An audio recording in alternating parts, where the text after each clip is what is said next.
porte en béton de 2 mètres d'épaisseur place au monde de l'infiniment petit. Dans ce cyclotron, on accélère de toutes petites particules et on crée des réactions nucléaires pour fabriquer notamment du fluor 18.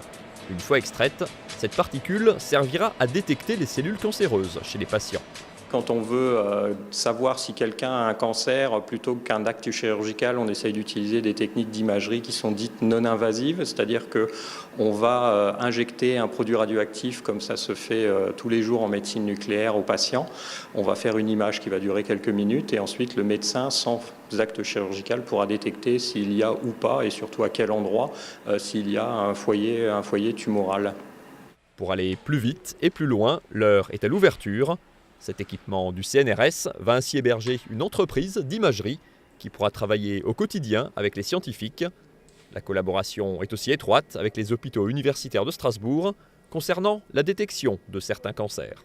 Le cancer du pancréas, c'est assez drastique en termes d'espérance de vie. Donc parce qu'on détecte tard la pathologie, donc si on a des molécules radioactives qui permettent de détecter plus tôt la pathologie et si on a des outils d'imagerie qui permettent de mieux détecter la pathologie, ça bénéficiera forcément aux patients. Autre challenge, parvenir à visualiser les maladies neurodégénératives comme l'Alzheimer, difficilement détectables pour le moment et dont les cas sont en hausse constante.